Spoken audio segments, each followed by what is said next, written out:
can't lift them, don't even think about it, she admonished. Biscuits were probably the heaviest thing he could carry these days. You look too pale, he observed. You should eat more. Amber ducked her head back into the box she was emptying and rolled her eyes. I'm always this colour, it goes with the red hair. Her parents had used little imagination when they'd named her Amber. Standing up, she placed a handful of old London A to Zs on top of a precarious pile of almost identical copies dating from the 1950s. Really? She indicated them and raised her eyebrows. Were you thinking of doing the knowledge? She gave him a wry smile. It was Grandad's turn to roll his eyes. Don't change the subject, he told her, frowning from beneath his overgrown eyebrows, now almost white, but still holding faint traces of his own auburn colouring. So I've set up a spreadsheet to catalogue everything, she carried on as if he hadn't spoken, and I'm noting the location of the books in the house so you can find them later when you decide what to do with them. That all sounds very efficient. It's what we agreed, she reminded him. My skills as an archivist in exchange for bed and board.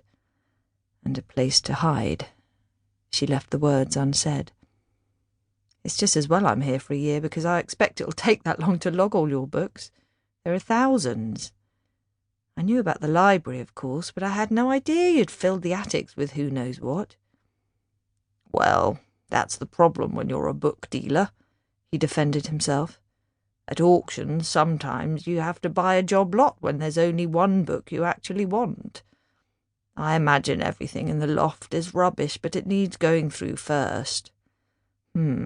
Rubbish is probably the right word, Amber commented, adding a further 2 A to Zs to the pile and balancing a tattered copy of Mallory Towers on top of some Jackie annuals. She had to stop herself from flipping through some of the books she had found, or the mammoth task would never be finished. At least there was plenty of reading material for the long, lonely nights, the dark hours when it was preferable not to fall asleep, because then she had to wake up and remember all over again. Grandad dunked one of his biscuits in his tea and tried to flip the soggy half into his mouth.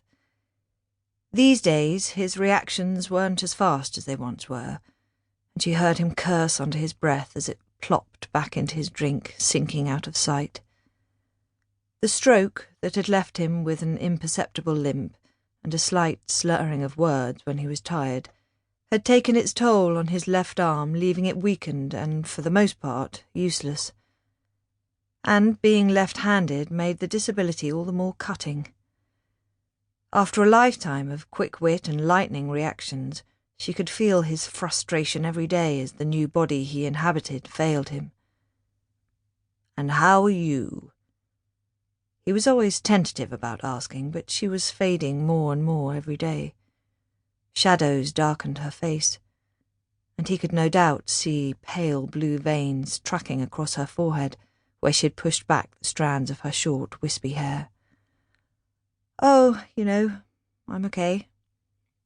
She knew exactly what he was referring to, but she wasn't ready to talk about it. Not yet. She smiled at him, although the wobble at the corner of her mouth belied her reply. "I may be old," he said a little too sharply, "but I'm not stupid.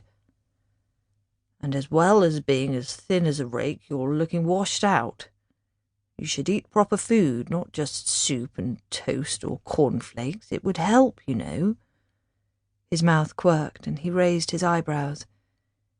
His eyes crinkled slightly, a small acknowledgement of his harsh words. "And every time I go into the kitchen I find cups of tea you've made but not drunk. What's that all about?" "I don't sleep well," she shrugged. "Making tea is a comfort. A little routine I can do without thinking about it to help clear my mind."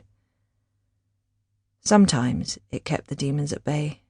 Just for a few minutes, she reflected silently.